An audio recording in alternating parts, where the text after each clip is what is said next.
like that. Hey everyone, really happy to be standing in tonight with Jonathan. Do you want to start us off with an introduction to you and your book? Thank you very much. Absolutely, thank you, Kaz. Thank you for stepping in and best wishes to Sam. I'm sure she's watching. But yeah, I'm delighted to be here. I'm delighted to be back. You guys can't get rid of me. I was here just a couple of months ago, wasn't I, for Tinseltown? Yeah, I feel like you're gonna have to invite me to the Christmas party. Well, I was here. I did the quiz as well at New Year, didn't I? New Year's Eve, New The Year's quiz Day. is our Christmas party, So so I'm the one with the lampshade. I'm the one with the lampshade kind of knocking about in the background, making a complete arse of myself. But no, delighted to be here, delighted to be back. I'm Jonathan Whitelaw for anybody and everybody that doesn't know. And I'm here. I've got the lovely privilege of celebrating the launch of my new book, The Garden Club Murders, which is the fourth in the Bingo Hole Detective series. And it's out today. And I'm very, very, very, very excited. Can't believe that we're 4 books into the series already. It feels like it was just yesterday, but in actual fact, I checked back the other day there, and I think it's 4 years ago next month, round about next month, about 4 years ago next month, I signed the deal for the first one, and the first one came out in 2022, and I genuinely can't believe it. I can't believe it's 2025, right enough. Where's the time going? Right, it's still 2002 in my head. Or thereabouts. So yes, that's why I'm here. That's why I'm haunting you guys' door one more time. And so you're very popular. We've already got some people saying hello. Oh dear. Just you haunting our door. I must owe them money, Kaz. That must be what it is. Sarah says good evening. Laura says hi both from the bus. Lovely. Hello, everybody. That's a way to liven up your bus journey. She says she's 60% through the new book and loving it. Excellent. I'm glad to hear it. Glad to hear it. Yeah, it's the strangest thing. Because for those that don't know, I'm still living in Canada at the moment, so I'm 7 hours behind everyone. And publication days have taken on quite a different scope, really. Firstly, like my kind of books come out a little bit later here in Canada, so it's usually anywhere between sort of 3 months and maybe sometimes upwards of a year. So I always kind of feel that I get like I do get 2 publication days every year, which is really, really exciting, because it's 2 very different audiences. But I've noticed that, like, I've got 2 very young kids, and they're always up usually pre 6:30, 6 o'clock in the morning. So when I get up on publication day these days, it's already in the middle of the afternoon in the UK, and it's everybody's had a chance to get up and either go out and get it or leave reviews or send me messages and stuff like that. So I get this sort of emotional flood at 6 o'clock in the morning when I check my emails and I check my notifications and stuff like that. And it's always lovely messages. Don't get me wrong; it's always real, real nice messages privately and publicly and stuff like that. So it's always been an emotional. It's always been an emotional day. Always is an emotional day, as I'm sure any and every writer attests with these types of things, and it never ever gets old. But yeah, it's very, very different. It's lovely. It's lovely. It's quite heavy, in the nicest possible way. But it's a very heavy start to the day. Yeah. So I'm glad some people are enjoying it. Have you got some plans to celebrate release date then?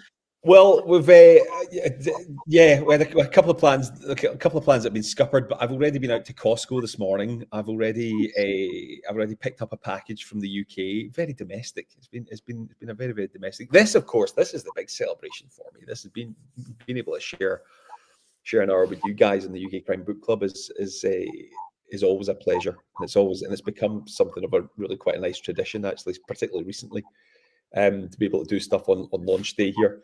I mean, there's a couple of things that I'm doing later on in the year. I'm back in the UK. I'm looking forward to being back in the UK later on this year. I'm doing I got the dates through. They've just been finalised, but I got the dates through for a library tour that I'm doing in Cumbria in July, which will be really, really exciting, because it's a kind of home from home for me, when I go back to Cumbria.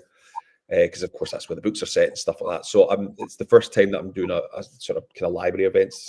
Three nights of events, and I'll do all the kind of bookshops and stuff like that.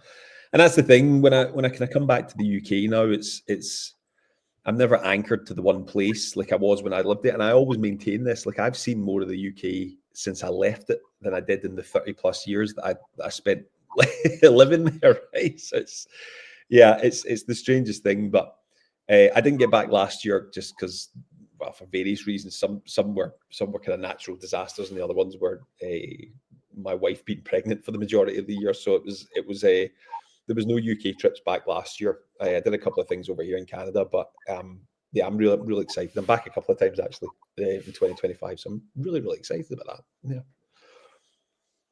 Great. T has said hello. Hi T. Your quiz mate at Christmas.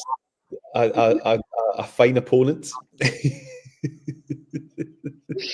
Remind us how it went this Christmas, because I don't think anyone scored The high. questions were like Ben. I mean, he pulls it out the bag every year, right? Because I've done a couple of years. I've done a couple of the Christmas quizzes, and bless him, I think he was having a really quite a strange day, the day of the quiz.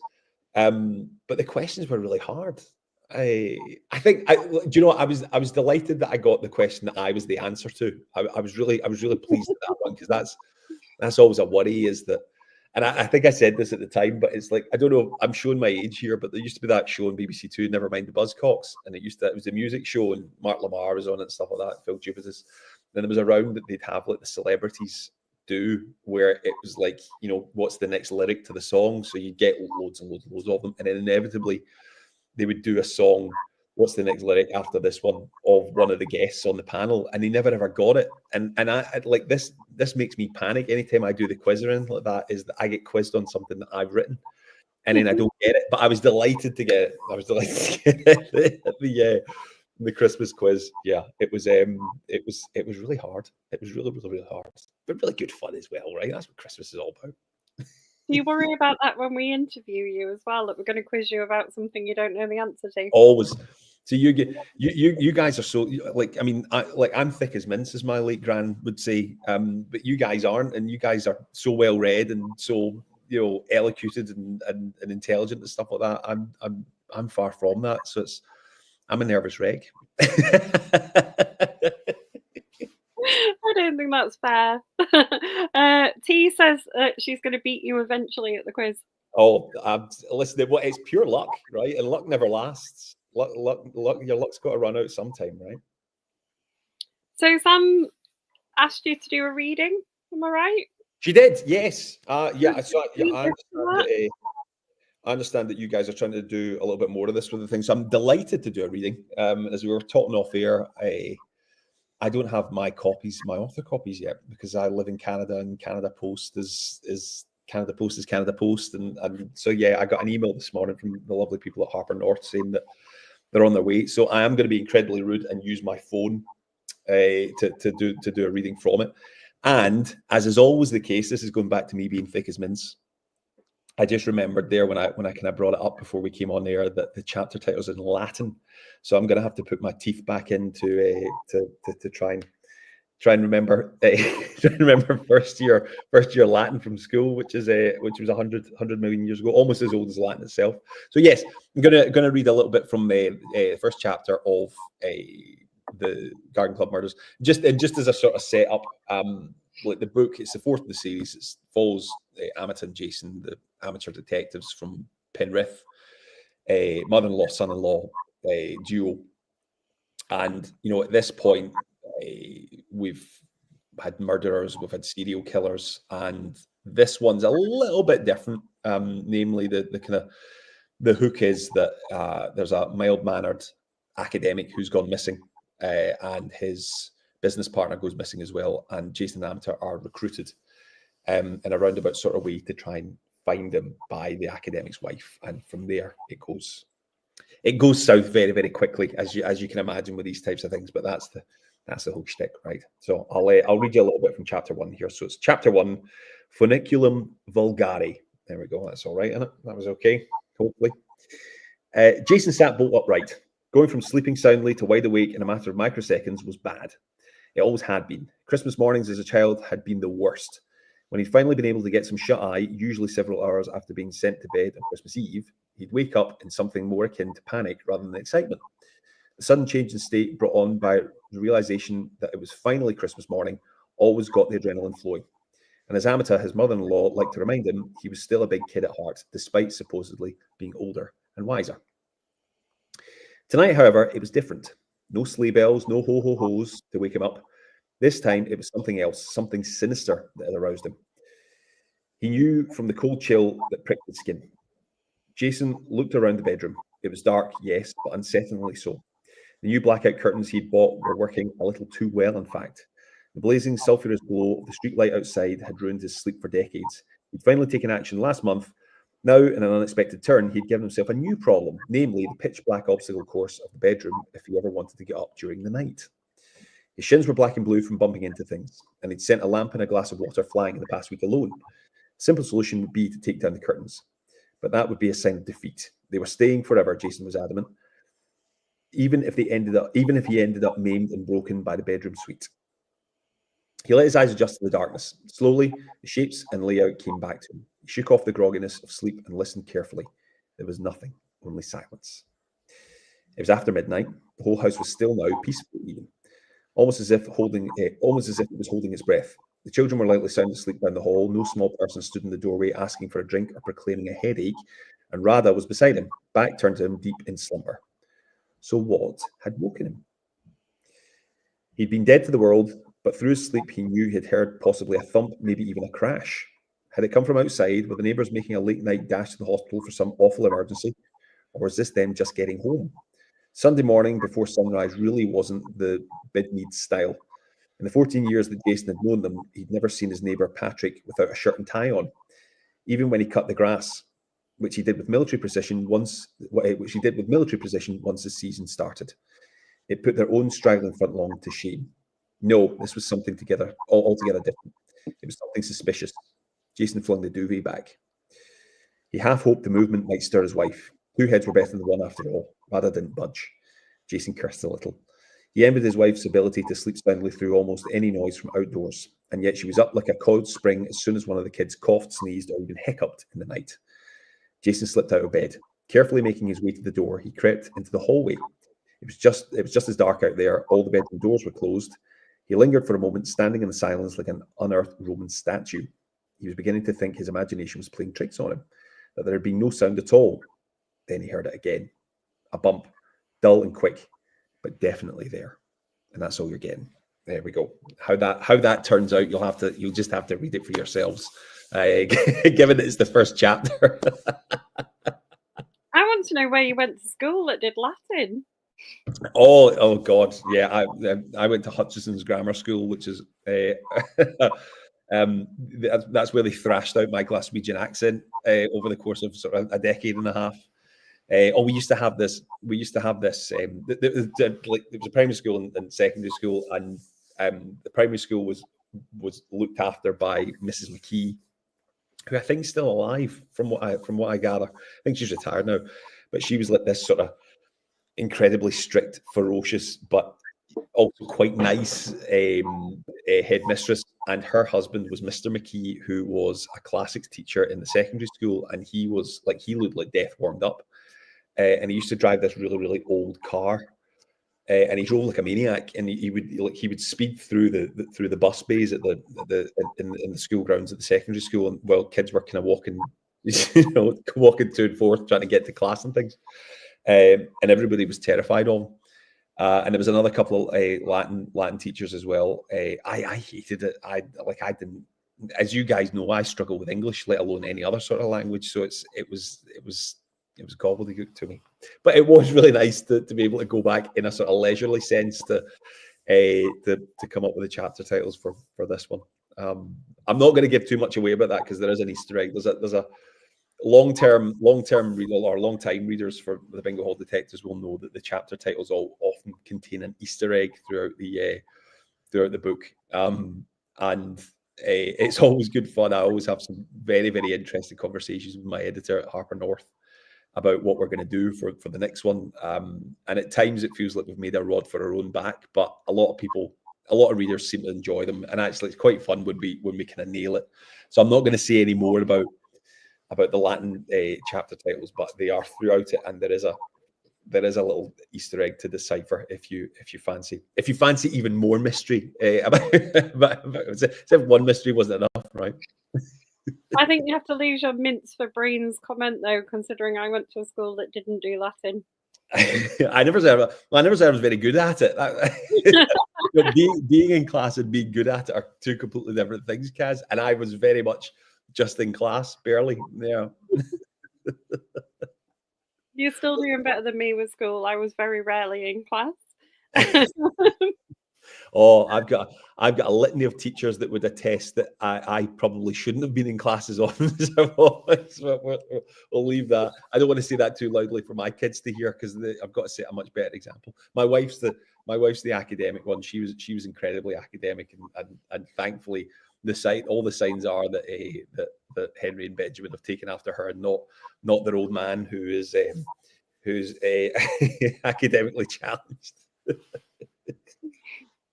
We've got some questions on the stream, but well, I'll ask you them now, and then I'll ask you the ones I've got from the reading. Go for it.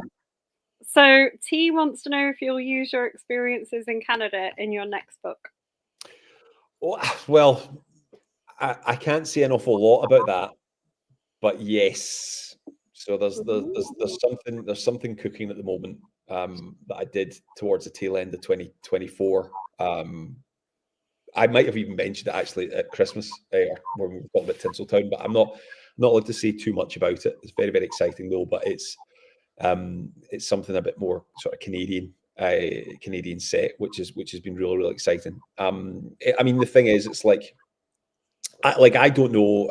Obviously, the UK Crime Book Club's very much got an international audience, as we both know, and Canadian readers and writers and all the rest of it from all over the world now, which is wonderful to see. And the thing about the crime, UK crime, in any facet, cozy, a police procedural, psychological thriller, all the rest of it, like, it's such a thriving scene, and you can understand why, right? You totally understand why, and you totally understand why.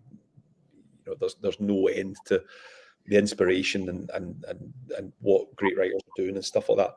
And it always surprises me actually that there isn't more, or certainly more widely, sort of internationally known Canadian crime content. So you've got Linwood Barclay and Louise Penny.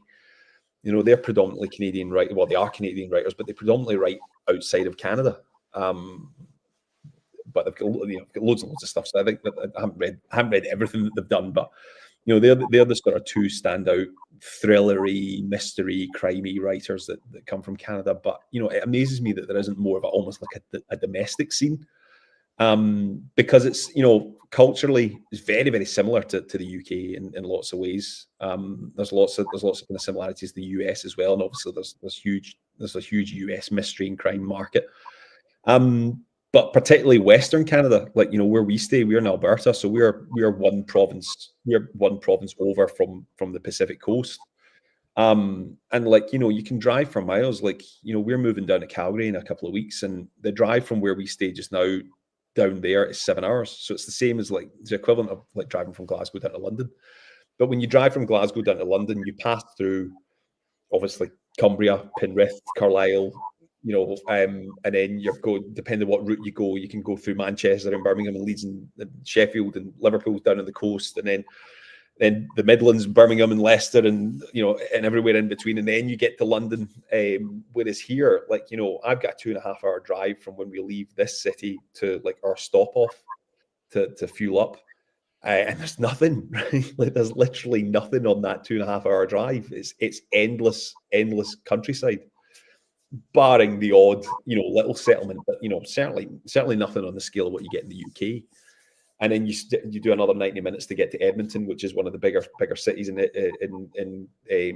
Alberta. And then from Edmonton down to Calgary, it's about 2.5 hours. And then there's only one real big stop off in the middle of that. So you're talking about an area, a geographical area that can fit the whole of the UK in it 5 times over, 6 times over, but the population is less than Scotland. And it's all concentrated in these little bits. So, that's ripe for crime writing. You know, that's like, and unfortunately, as is often the case with crime writing and crime and mystery as a genre, as everyone in this group knows, is that there's always elements of real life that sneak into these types of things, and unfortunately, it's a big problem that we've got over here in Western Canada, in the prairies and stuff. Is that, you know, people go missing, or, you know, something sinister happens to them. It's really hard to find them, because you're talking about acres, thousands and thousands and thousands, tens of thousands, hundreds of thousands, more than that, of just empty space, you know, and forestry and valleys and riverbeds and just flat land. So I'm really it's one of the big surprises that I've noticed since we came over here, is that there isn't more, you know, Canadian noir, Alberta noir, you know, because it can be, because all the provinces are very different. But it's even on TV as well, right? You know, I don't know if you guys have got it in the UK yet, but there's a show over here called Wildcards. And it's a kind of buddy comedy, a bit like Bones, a bit like Castle, if you remember those shows. But it's set in Vancouver. But, you know, like, I mean, it's so few and far between, and it doesn't make sense, because you know, this country's, you know, it's bristling with stuff, and maybe the future, maybe it's something for the future. But it's definitely noticeable that you don't see it. You know, That's unusual as well, because crime's like quite a popular genre around the world, isn't it? Absolutely. I mean, and it is like, it remains incredibly popular as a genre. But, you know, I'll go into Indigo is the kind of Canadian Wattersons, and, you know, the back wall will just be all crime, and my books are there. But, you know, so are Richard Osman's and Ian Rankin, Val McDermott, you know, all the kind of classic, all your particularly British and American writers, James Patterson and so on. You know, they're all there. They've all got a presence there. But, you know, the kind of domestic scene that you would expect to be there just doesn't really exist, which is a great shame, right? Because the weird thing about crime fiction is that it gives a voice. It usually reflects a place really well, because crime knows no, you know, it knows no prejudices, anybody's suspect to it, unfortunately. And usually through crime fiction you get to know about a lot of places. I mean, again, don't need to tell this group. I mean, how many, you know, Edinburgh is synonymous with Rebus. You know, and that's that kind of one very Trevor Wood's books are synonymous with Newcastle and stuff like that, you know. Yeah, it's interesting. It's really interesting. Yeah. And then you kind of got your thing over here where you're trying to fight, like you said, places are synonymous with a particular author. So you've got that problem with your bingo hall books being in Cumbria, which is very much Mike Craven's. Absolutely. And territory. you know, the weird thing is, it's like, I always think this with Mike, you know, because his Cumbria is very different to the Cumbria that I've got. No. Cumbria, right? You know, it's still very much Cumbria, you know, like, Cumbria obviously has a very sort of historical place in literature, with like your Enid Blytons and, you know, and Wordsworth and stuff like that. And it's kind of taken it's taken 150 years, 100 years or something like that to get. It's like buses, right? You know, you wait ages for one, and then two come along at once. So it's, I mean, the thing is, like, this book, like, I love Cumbria. I love it as a place, you know, and spent many happy holidays and time, and not long enough, as it happens, to being there. And this book is actually dedicated to Cumbria. It's dedicated to the people of Cumbria, and it's the first time that I've been able to do that. And it was really important. And I said to my editor, I went, like, you know, I don't want this to come across as being corny. You know, I don't want it to be a cheap. You know, I don't want it to sound cheap, like, you know, when the Rolling Stones come on and go, you know, hello St. Louis or hello Glasgow. It's a cheap sort of pop, right, from the crowd. And I didn't want it to be that, because it's so sincere. You know, I'm so grateful for the support that I get from readers in Cumbria, and, you know, like, from a media point of view as well, and just the general area. Like, when the Bingo Hall Detectives, the first one, it won the Lakeland Book of the Year prize for fiction in 2023.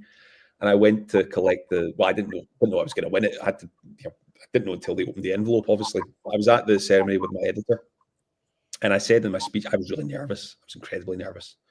and I hadn't prepared anything because I was convinced that I wasn't gonna, you know, convinced I wasn't going to win it. And then, of course, they opened the envelope and said the Bingo Hall Detectives by Jonathan Whitelaw, and I had some panic, thinking, "Oh my God, I'm going to have to give a speech here." So I kept it mercifully. I kept it short, and I said this in my speech. I said that, like, you know, I've never ever felt that I needed validation. I've never ever felt that I needed, you know, I needed anyone to say that, you know, you do a good job about portraying Cumbria, because I'd always hoped that I did. But I felt that that prize in particular, because it's Cumbrian set, it's Cumbrian based, it's got this 40 years, 50 years worth of kind of Cumbrian heritage. It's very much a part of the kind of literary scene there. It felt like a really, really nice, it felt like a really lovely gesture and a really lovely kind of thumbs up from the county and from the people and from the readers and stuff like that, that you know, I was doing something right. And then when I get the chance to dedicate this one to it, then I absolutely took it by both, took the bull by the horns, so to speak. And yeah, and I'm hugely grateful, continue to be hugely grateful that I get to say it. I mean, that's the thing. Like, you know, we love living over here. We love living in Canada, and we miss the UK. Obviously, we miss the people, and we miss, you know, friends and family and stuff like that. But one of the great things about writing this season, continue to write this series since we've moved over here, is that when I sit down to write a new one, I'm transported back. Right? It sounds weird. It sounds strange, but like, when I sit down and I plug in and I get, you know, the things sorted in my head to write this series, I feel like I'm back in Cumbria. And I feel like I'm back in Penrith and the lakes and Ullswater and Windermere and Carlisle and Kendal and all the rest of it. And yeah, and that's a really, really special. It's a really special feeling I have, actually. And I'm hugely grateful for it, obviously. Sounds like it has a similar vibe to how you were saying about Calgary, like the Alberta. Absolutely. And things like you. That there is, you know, similar in Cumbria, isn't there? There is like populations in places, but then there's also these little tiny villages, and there's big sort of expanses of things where you could just lose. Absolutely. It was one of the reasons that I picked it. You know, it was one of the reasons when I sat down to do the series, because I've said in these chats before that, like, you know, I got the idea of the mother-in-law son-in-law thing when I was over at my own mother-in-law's, who lives in Northern Ireland. And, you know, I don't know how many times I've told this story, but, you know, it always amazes me because I genuinely don't know where the idea came from. It was literally a bolt of lightning into the back of my head. When some old pop star came on the TV, and I looked over at my mother-in-law and I said, "What would happen if you and I teamed up? What would happen if she was murdered and you and I teamed up to try and catch the killer?" And I always say that my mother-in-law then said, "Well, there'd be two other murders, namely yours and mine. We wouldn't get anywhere near catching the actual killer because we'd kill each other long before that ever happened," which is still true. But I remember, like, because I sat on the idea for ages. I sat on it for years, and then when I kind of started thinking about it again, and I was thinking about location, and I was still living in Scotland at the time, and because we'd spent so long in Cumbria and visiting there and being part of it. And then, exactly as you say, like, you know, this idea of having these populaces, you know, Carlisle is very much at the border with Scotland, but then, you know, there's a huge swage of nothing before you get to like Penrith and then down to Kendal. And then, of course, when you go beyond the lakes themselves, you've got Morecambe on the coast. You know, it's got a coastline. Cumbria's got a coastline that I think everybody forgets about, right? But it does. It's got a beautiful coastline, and Barrow and Furness and stuff like that. You know, so yeah, it's a lovely playground to write in for crime. I think it's a really, really nice playground to write in, because you've got this mixture of the modern big city in Carlisle, but you've also got, as you say, you know, kind of tiny little villages and hamlets and slightly bigger towns, and they've all got this lovely, unique Cumbrian flavour to them that is very unique to the rest of the UK, even the rest of the north. It's very, very different, and of course hugely different to up in Scotland, which is just over the border. So it was a no-brainer that I was never gonna, that I would ever set it anywhere else. And it's, yeah, again, I'm hugely grateful to all readers, of course, all over the world now, which is mad to think. But especially kind of back home, in the sort of in my spiritual home, and in the actual home of the Bingo Hall Detectives, that it's been taken to heart.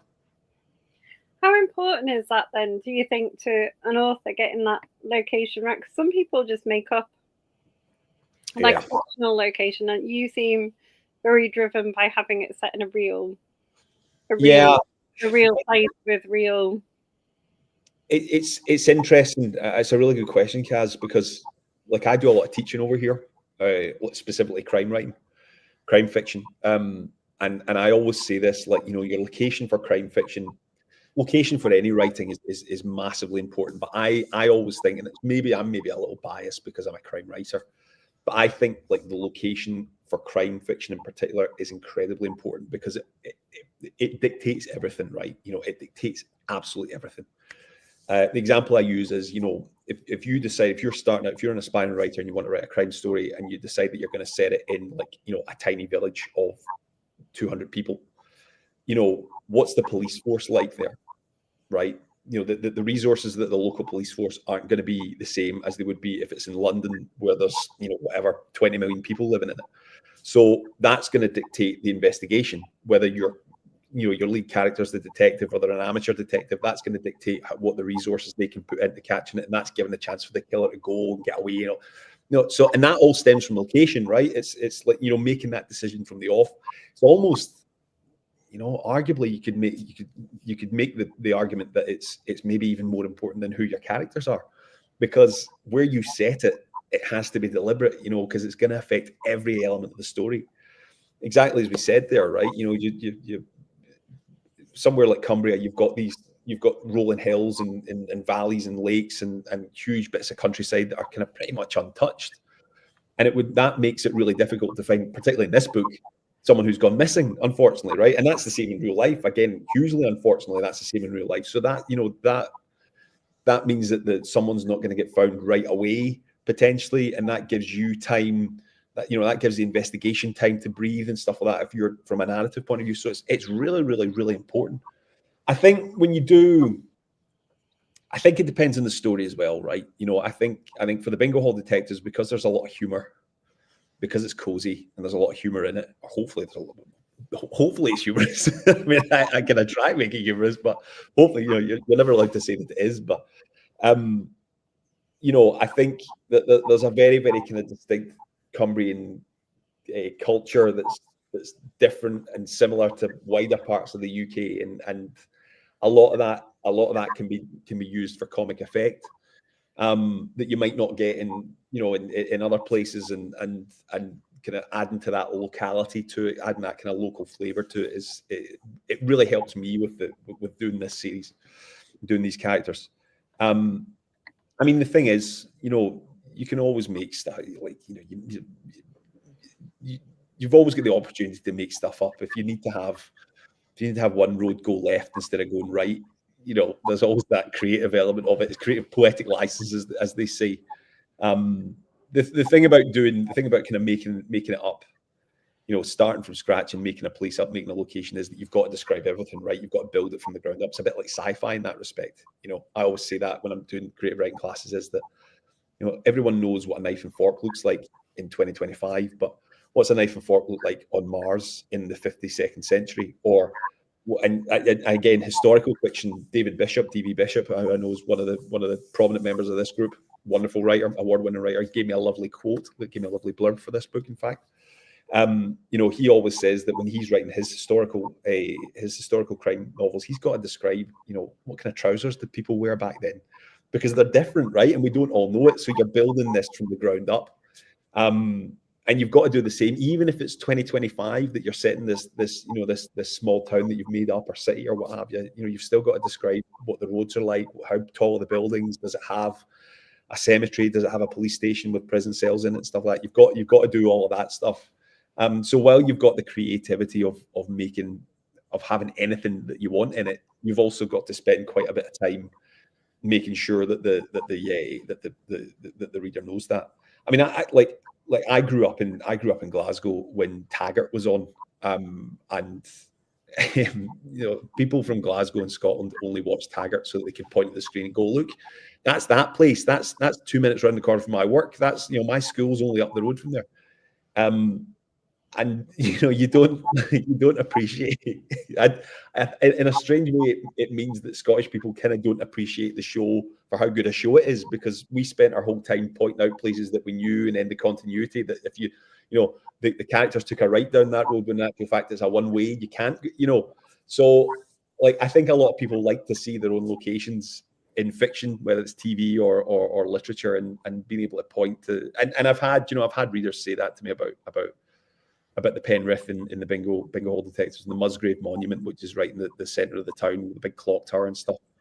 And I've had people come up to me and say, like, I don't live in Penrith, but my mum lived there for 50 years, and she'd always go to that little tea shop that's round the corner from the Musgrave Monument, and you've kind of nailed it, Jonathan. And that's really special.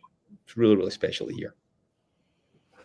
You're right about that with the location. I've watched 2.5 James Bond films, and the half was because we were spotting places that we'd lived. It's really, really good fun. It's really, really good fun to do. But it takes over. That whole thing takes over, right? It's like I learned recently that Taggart's really, really big in Germany, and the first thing that I heard was like, why would German audiences be interested in Taggart? They don't know where these places are, but it's like they watch it because it's a really good crime show, right? Like Scottish people, we just don't get that part of it because we spend the whole 3 hours an episode going, oh look, there's Buchanan Street in Glasgow, wait, there's University Avenue at Glasgow University. That's all we did, Still do it. Do you think, and this is going to be interesting because you teach crime writing as well, do you think that depending on the type of crime you're writing, that would affect your location? So have you gone rural Cumbria because you're writing cozy crime? Yeah, I definitely, yeah.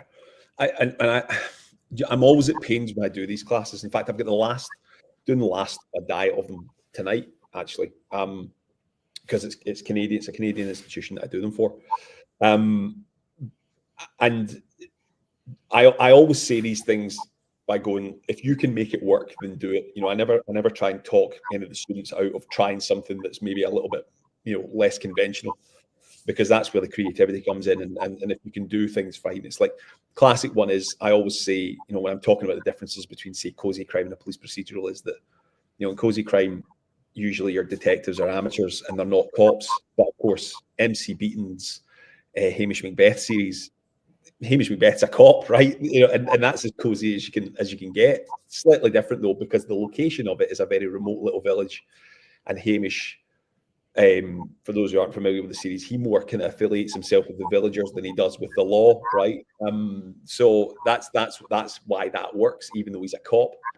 And yeah, you're right. Like obviously, kind of traditionally, cozy is always sort of country, close confined, small communities, or communities that are set in closed settings, like the classic manor house or hotel, or Orient Express or what have you, right? Or a boat sailing down the Nile.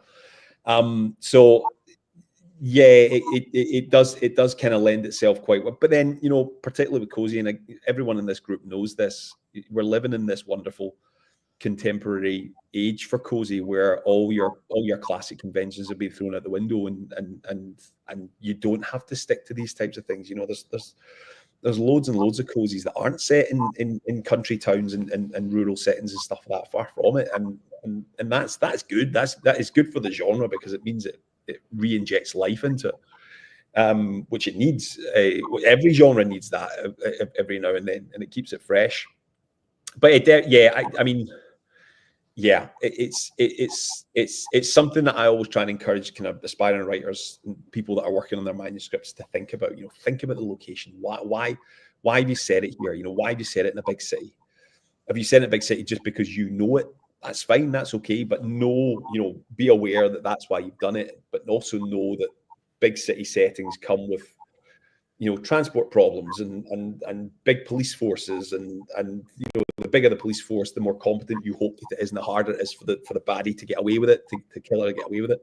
So you can't keep throwing in red herrings and wrong suspects and stuff like that, because that doesn't happen. That takes away the credibility of the police force. It goes on and it all stems back to location, right? It's like that. The example I give in my classes is like, if a crime happens in the west of London, you know, the west side of central London, it takes you longer than 5 minutes to get to the east side of London, right? It's just like that's how it is. But even before you get to rush hour, it's going to take you longer than 5 minutes to get from one side of the city to the other. So if your character needs to go from the west into the east, they've got to have more than 5 minutes to get that there, because otherwise it's not going to be credible. And otherwise it's all going to fall apart. And readers pick up on this, and we all pick up on these little foibles that take you out of the fantasy, because it just doesn't make sense. So maybe London isn't the best city to set it in. If this is integral to the plot, maybe you need to go for a smaller city, or maybe you don't go for a city at all. You go for a town or a village, or So it's location, right? Location. Sarah wants to know, and I'm interested in this answer.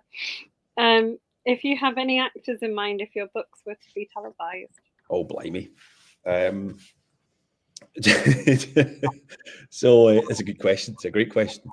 For those of you that like your audiobooks, Sid Segar does the audio versions. He's done all 4 of them, and he's wonderful. He's wonderful. And the weird thing is, like, he does all the voices, right? He does Amita's voice, and he does all the, he does Georgie Littlejohn's voice and Jason's voice and all the kind of characters. And I remember not long before it was before, but it was before Bingo Hall Detectives came out, and I got a text from him, and he said, I beg your pardon, sorry, it was a phone call from him, and he said, "Hi Jonathan, I'm Sid." And he's a wonderful actor. He's been in loads of things. He's been in everything. I think he's in the Batman, and he's in Murder and the Death in the Nile and stuff like that. He's been in loads and loads of stuff, and he's a lovely bloke as well to boot. So he phoned me up one afternoon, and he said, "Jonathan, I'm doing the audiobook. I've just finished it. Like, what are you thinking for the accents? What are you thinking for the voices and stuff?" And I went, "Oh my God, like, I don't know." And he said, "What do you mean you don't know?" And I went, I don't know. I don't know what they sound like. I know that sounds ridiculous. Like, I know what they sound like, but I don't know, I don't know how their accents would sort of play out if, if they were speaking to each other, if they were real, right? So he said, "Right, give me 20 minutes, and I'll put together something, and I'll send you over just to see if I've got it right." So my phone went about 10, 15 minutes later, and it was a file. And he said, "Apologies, it's not edited or anything like that, Jonathan, but have a listen to this. Tell me what you think." So he'd recorded like a 2.5-minute demo of him reading with accents and things like that. There was 4 distinct voices, and there was Jason, there was Amita, there was D.I. Olby, and there was a bit of narration as well. And my jaw just hit the floor, right? Because he absolutely nailed it. He nailed it first time. And I think that was the first point where I thought, right, that's what Jason sounds like. That's what Amita sounds like. That's what Olby sounds like. That's what this whole thing sounds like. And I hadn't really thought about it up until that point.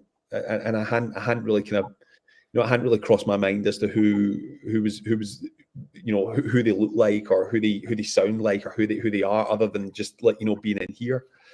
And since then, if I'm doing a bit of dialogue in one of the books, and like I go back at it, I go, is that, would Jason say it like that? Would he use that kind of words? Or Amita, would she speak like that?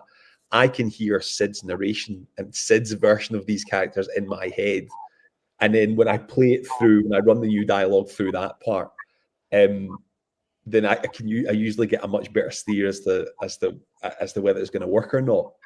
Which is it's weird, right? It's weird, like, because I forget sometimes, especially when I listen to the audio version, because I sit and listen to the audio version like I've never read it before. I am completely gone when I sit and listen to the audio version. It's a wonderful gift. It's a really, really wonderful gift. Kaz, you'll know this from interviews and stuff like that on here and other writers.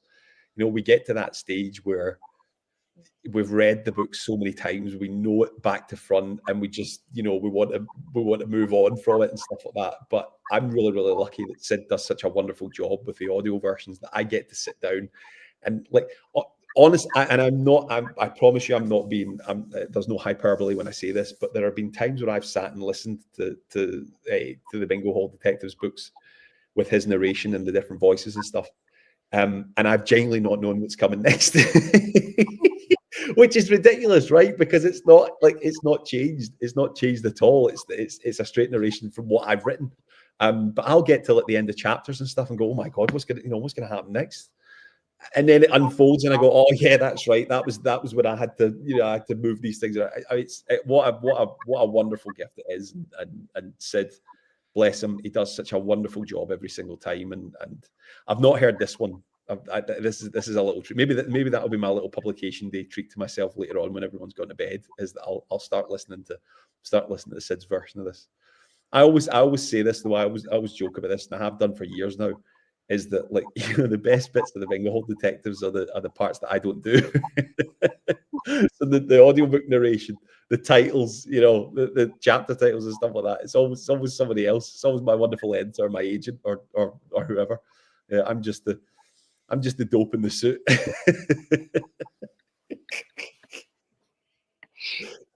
That's interesting. You didn't quite answer the question, but could you tell? It was a good answer. I saw an interview with Anthony Johnston, and he was saying that he kind of doesn't like answering that question. Yeah. Because then if it does get televised or screened, and you've had a different actor to the one who ends up being. You're on record then, right? You're on record. Yeah, you're on record as never having faith in the person that actually gets it. Yeah, it's true. Do you know? I mean, Anthony's a wonderful writer, and he's got, he's obviously got screen credits, which is wonderful, and very, very deserving. But I know writers that will, that absolutely know who the actors, is going to be or would be, and actually they use that as the model for the character. Like from a visual point of view and from a kind of audible, hearing the dialogue as to how it would maybe be said by that particular actor, and actually they can't write without having that. But weirdly, I don't think I've ever done it. I don't think I've done it with anything that I've ever written. And it was like that was the weirdest thing when I heard Sid send through that demo, was that it was like I was hearing these characters for the very first time, even though I'd heard them. Even though I'd heard them for forever up to that point, but actually listening to them, it was great. I have that with the Vera books now. Whenever I read the Vera books, I hear Brenda Blethyn. Yeah. TV show, because she's so good at it. Like now, if I read the book, I kind of hear her voice. Yeah. Well, that's it, right? Is that the screen adaptations can do too good a job. Because I started reading Harry Potter for the very, very first time, probably about a year ago, actually. So I don't know what it was, right? I don't know why I missed it first time round, because I was the exact age. Like I'm the same age as Harry's meant to be in the books and stuff. And I remember them being out at the time when I was in primary school. But for some reason, I never got into it. And I thought, you know what, I'm gonna treat myself to go back and see what all this fuss is about. And I ordered up the first one, and I only got about halfway through, and I had to stop because all I was hearing and all I was seeing was Daniel Radcliffe and the late great Robbie Coltrane and Maggie Smith as McGonagall and stuff. And I felt like I couldn't detach the two. I really couldn't detach the two, and maybe I was too old to be kind of coming at it, maybe too old and too cynical to be coming at it at the age that I was. But it was a shame because because I've always wanted to sit and read them and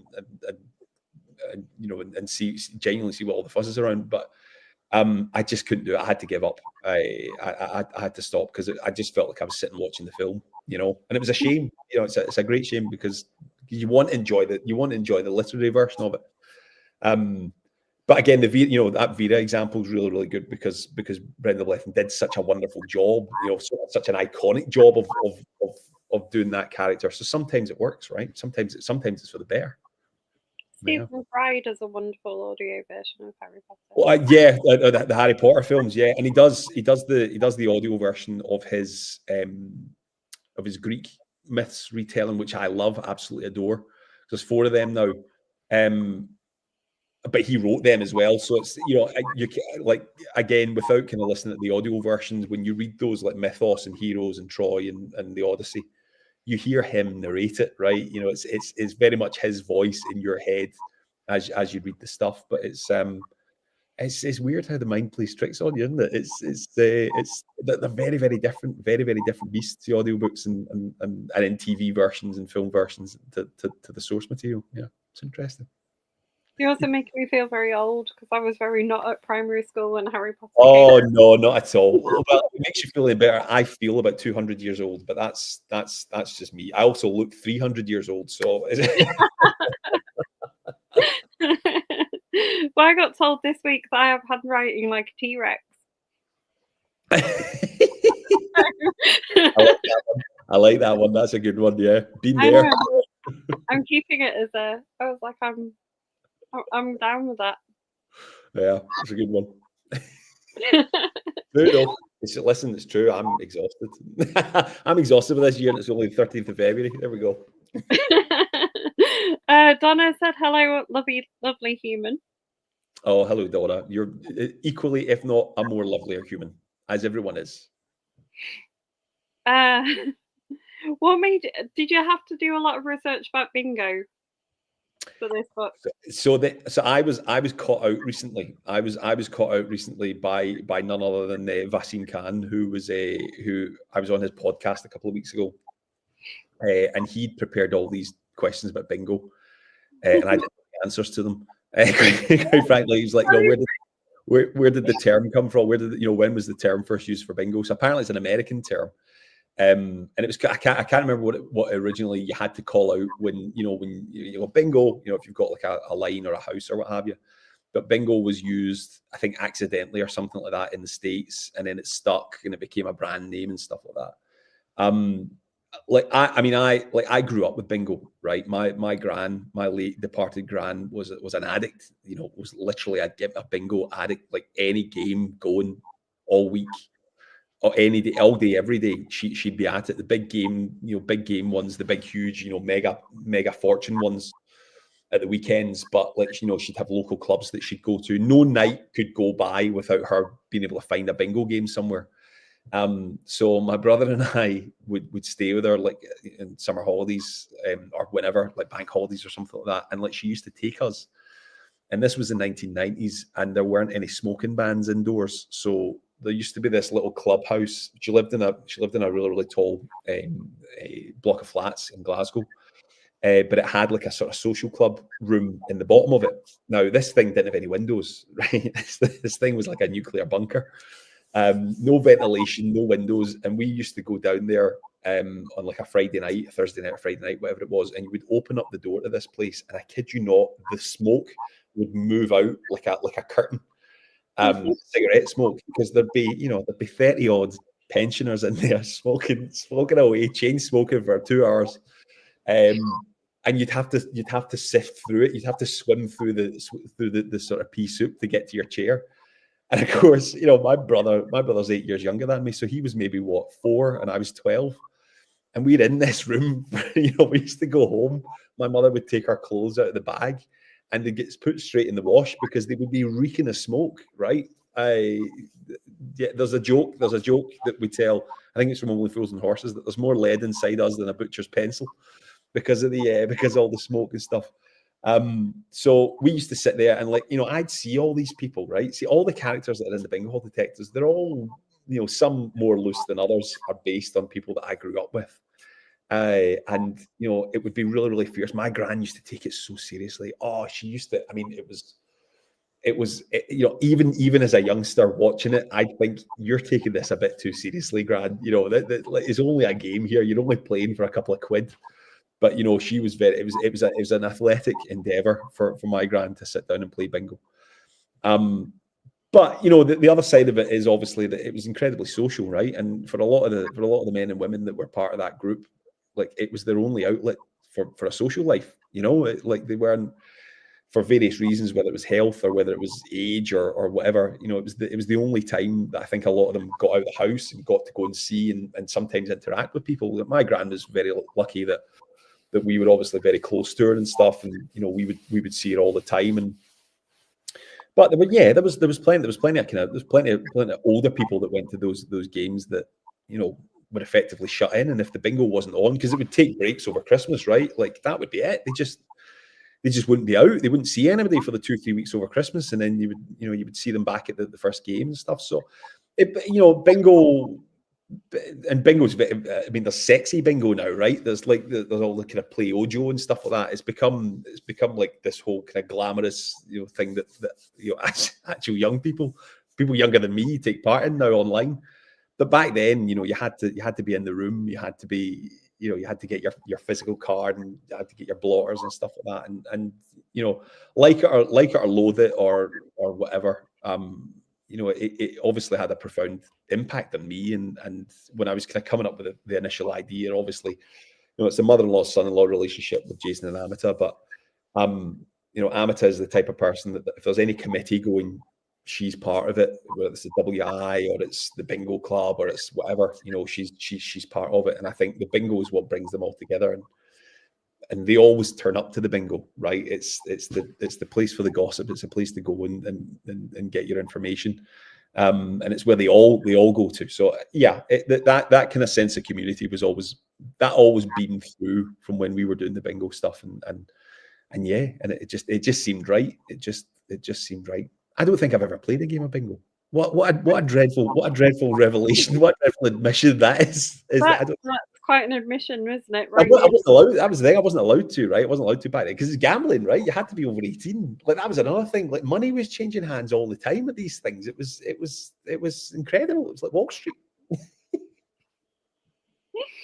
Right. We've got about 3 minutes left. Tell us what you've read recently and really enjoyed. Oh God, do you know what I'm on? I'm on a bit of a non-fiction binge at the moment. So I've really enjoyed Mary Beard's Emperor of Rome. I got that at Christmas. Mary Beard's wonderful. I mean, what a lovely lady as well. She helped me out with a couple of things a couple of years ago, which was really cool. And she's a wonderful writer. A really wonderful writer, and she's able to kind of bring to life the quite complicated, politics and history and stuff like that in a really entertaining and really engaging way. So I really enjoyed that, Emperor of Rome. I read Neil Lancaster's newest one. I finished that at the weekend actually because I got it in for review, and I know Neil's a big lots of fans of Neil in this group, so that'll be really good. I think that's out in March, the end of March. I think his new one is. I can never remember the title of it. I always have to look it up. Hold on, I've got it here. I'm determined to get it. When Shadows Fall. That's the new one from Neil Lancaster. So I really enjoyed that as well. He's a cracking writer. I think that's the 6th book in the series already. I remember when it first started. So I got it through for review. Where does the time go? Honestly, Kaz, where does the time go? So that's what I was saying at where's this hour gone first and foremost? But kind of said that I can't believe this is book 4 in the bingo series. Yeah, incredible. And then you've got 2 minutes left. So well done. You've got some suggestions of a Christmas bingo online event in the chat. All right. Well, I'll be sure to pick that up. I'll be sure. I never say no to a Christmas. Well, is this me getting invited to the UK Crime Book Club Christmas do? Is that the staff Christmas do? I'm here so often, Well, I keep telling you the quiz is the Christmas do. Fantastic. Remind everyone what they're going to go away and buy if they haven't already done so. Certainly. So it's The Garden Club Murders by Jonathan Whitelaw. I'm Jonathan Whitelaw.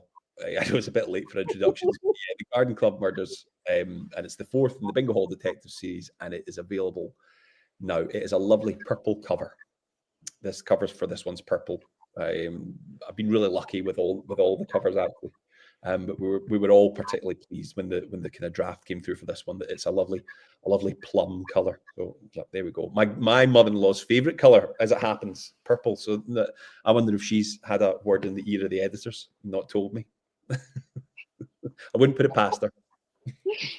And then all that's left to say is thanks for joining us. That's all. Thank you so much for having me. Thank you so much. Sarah said, thank you for the entertaining